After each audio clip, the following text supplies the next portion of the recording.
नमस्कार, मैं हूं दिव्या। बिहारी न्यूज में आपका स्वागत है। आज है 12 सितंबर, दिन गुरुवार। खबरों बढ़ने से पहले एक नजर सुर्खियों पर। 14 सितंबर को बिहार के जिले में लग रहा रोजगार मेला।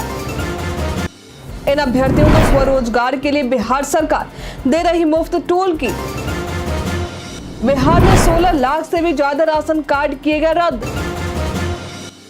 जमीन सर्वे से जुड़े कागजात को ऐसे ऑनलाइन करे जमा, नहीं होगी परेशानी। प्रदेश के 8% शिक्षक अभी भी नहीं लगा रहे ऑनलाइन हाजिरी। 27 सितंबर को भारत और बांग्लादेश टेस्ट मैच के दौरान रहेगी सुरक्षा की खास व्यवस्था। अब चले बढ़ते हैं अब तक के 25 बड़ी खबरों की ओर विस्तार से। ईस्टर्न रेलवे ने अप्रेंटिस के पदों पर निकाली भर्ती, जल्द करे आवेदन। ईस्टर्न रेलवे ने अप्रेंटिस के पदों पर भर्ती निकाली है। ये भर्ती कुल 3000 पदों के लिए है। इस भर्ती के तहत fitter, welder, carpenter, painter, Turner, electrician, wireman और मशीनिस्ट आदि के पद भरे जाएंगे। इस भर्ती के लिए इच्छुक उम्मीदवार इसकी आधिकारिक वेबसाइट rrcer.org पर जाकर आवेदन कर सकते हैं।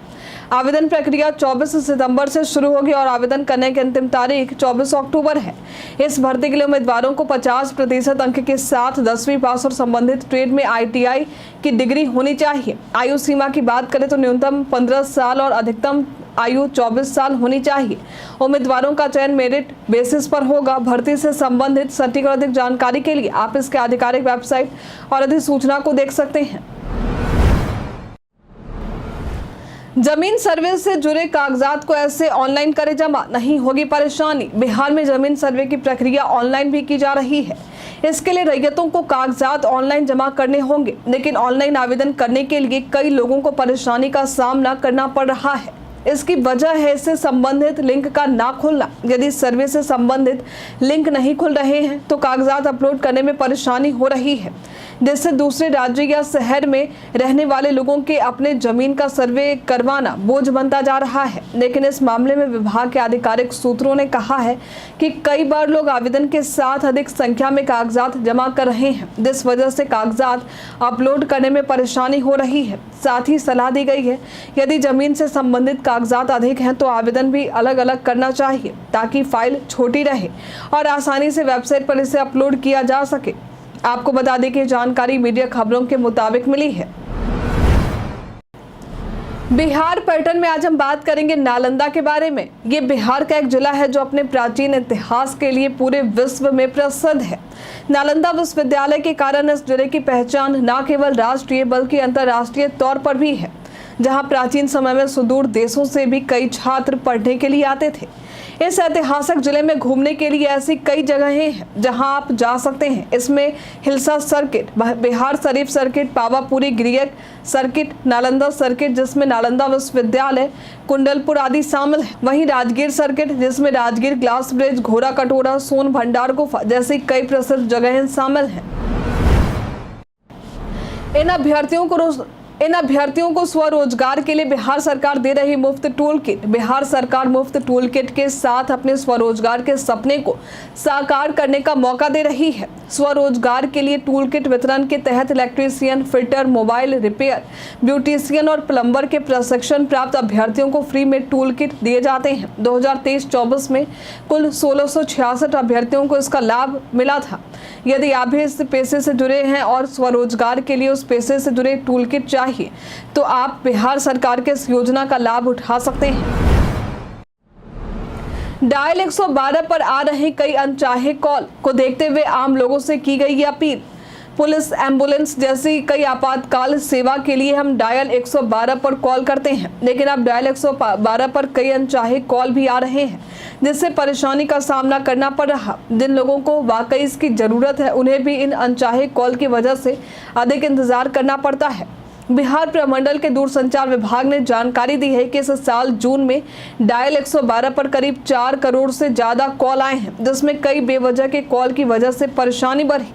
अब इससे लेकर दूरसंचार अधिकारियों ने बताया है कि आम जनता अनजाने में 112 सिस्टम पर कॉल कर रही है, जिससे पूरा सिस्टम जाम हो जा रहा है। ऐसा मोबाइल फोन में सेटिंग की वजह से भी होता है कि हमें पता भी नहीं चलता और इमरजेंसी कॉल लग जाता है। इसलिए विभागीय अधिकारियों ने आम लोगों से अनुरोध किया है कि अपने मोबाइल की सेटिंग की जांच करें और अनजाने में 112 पर कॉल करने से बचें। बिहार के राशन कार्ड धारक अब राज्य में या बाहर कहीं से भी राशन वितरण का ले सकते हैं लाभ। बिहार में प्रदेश सरकार ने one nation one ration card योजना के तहत बड़ी घोषणा की है। खाद्य एवं उपभोक्ता संरक्षण मंत्री लेसी सिंह ने बताया है कि अब बिहार के राशन कार्ड धारक राज्य में या राज्य से बाहर कहीं भी जन वितरण प्रणाली यानी पीडीएस की दुकानों से खाद्यान्न प्राप्त कर सकते हैं। अगस्त 2024 में 89.49 लाख राशन कार्ड धारकों ने इस पोर्टेबिलिटी का लाभ उठाया है। राष्ट्रीय खाद्य सुरक्षा अधिनियम 2013 के तहत बिहार में 8.35 करोड़ लोगों को 51,185 पीडीएस दुकानों के माध्यम से मुफ्त राशन खाद्यान्न मिल रहे हैं। जुलाई और अगस्त 2024 में क्रमशः 4.12 लाख और 4.05 लाख मीट्रिक टन खाद्यान्न वितरित किए गए हैं। 1.97 करोड़ राशन कार्ड धारियों में से 22.88 लाख अंत्योदय और 1.74 करोड़ पूर्वी कत्ता प्राप्त गृहस्थी कार्ड धारक हैं। शिक्षा विभाग में कई अधिकारियों का तबादले के साथ मिला प्रमोशन। बिहार में इन दिनों लगातार ट्रांसफर पोस्टिंग का सिलसिला चल रहा है। अभी तक कई आईएएस और आईपीएस अधिकारियों का तबादला देखने को मिला है, लेकिन अब शिक्षा विभाग में भी कुछ अधिकारियों के ट्रांसफर पोस्टिंग की खबर सामने आई है। इसके तहत बीते बुधवार को 5 जिला के जिला कार्यक्रम पदाधिकारी को प्रमोशन देते हुए जिला शिक्षा पदाधिकारी बनाया गया है। नए पद के साथ ही इनका तबादला भी किया गया है। इसके अलावा एक कार्यक्रम पदाधिकारी को स्पाउस ग्राउंड के आधार पर ट्रांसफर किया गया है।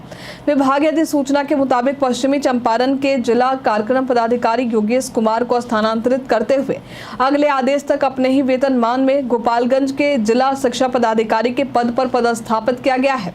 इसी तरह शिवहर के जिला कार्यक्रम पदाधिकारी नासिर हुसैन को किशनगंज का जिला शिक्षा पदाधिकारी बनाया गया है। कैमूर भभुआ के जिला कार्यक्रम पदाधिकारी अमरेंद्र कुमार पांडे को बक्सर का जिला शिक्षा पदाधिकारी बनाया गया है। 14 सितंबर को बिहार के इस जिले में लग रहा रोजगार मेला। दरभंगा में आईटीआई रामनगर के निकट संयुक्त श्रम भवन लहेरिया सराय के कार्यालय परिसर में जॉब कैंप का आयोजन होने वाला है। ये जॉब कैंप 14 सितंबर को आयोजित होगा। इसका समय सुबह 11 बजे से लेकर दोपहर के 3 बजे तक है। इसमें 150 पदों पर इंटरव्यू के आधार पर उम्मीदवारों की नियुक्ति होगी। उम्मीदवारों की उम्र सीमा 18 से 30 वर्ष के बीच में होनी चाहिए। रोजगार मेले में भाग लेने के लिए आपको एनसीएस पोर्टल www.ncs.gov.in पर जाकर रजिस्ट्रेशन करना जरूरी है। क्या फास्टैग होगा खत्म? आया नया सैटेलाइट सिस्टम। क्या फास्टैग का समय खत्म होने वाला है? इसकी चर्चा काफी देखने को मिल रही है, क्योंकि अब नया सैटेलाइट बेस्ड सिस्टम आ गया है। केंद्र सरकार ने जीपीएस आधारित टोल प्रणाली को मंजूरी भी दे दी है, जिससे अब टोल टैक्स का भुगतान करने के लिए आपको टोल गेट पर रुकने की जरूरत नहीं होगी। हालांकि शुरुआत में लोगों को परेशानी ना हो, इसलिए फास्टैग और सैटेलाइट सिस्टम दोनों ऑप्शन उपलब्ध होंगे। सड़क परिवहन और राजमार्ग मंत्रालय ने नेशनल हाईवे फीस नियम 2008 को संशोधित करके इसमें सैटेलाइट आधारित इलेक्ट्रॉनिक टोल कलेक्शन को शामिल किया है। सैटेलाइट सिस्टम में गाड़ी के साथ लगे सिस्टम से ऑटोमेटिक टोल कट जाएगा। लेकिन इस सैटेलाइट सिस्टम के पूरी तरह से इस्तेमाल के बाद फास्टैग को बंद कर दिया जाएगा या नहीं, ये अभी तक स्पष्ट नहीं किया गया है। इस सैटेलाइट सिस्टम से 20 किलोमीटर तक का सफर फ्री रहेगा। इसके बाद टोल वसूल किया जाएगा। आपको बता दें कि फास्टैग RFID टैक्स पर काम करता है, जिसमें अकाउंट से बैलेंस करते हैं। अगर फास्टैग काम नहीं करता तो डबल टोल टैक्स देना पड़ता है, और ऐसा ही सैटेलाइट सिस्टम में भी होगा।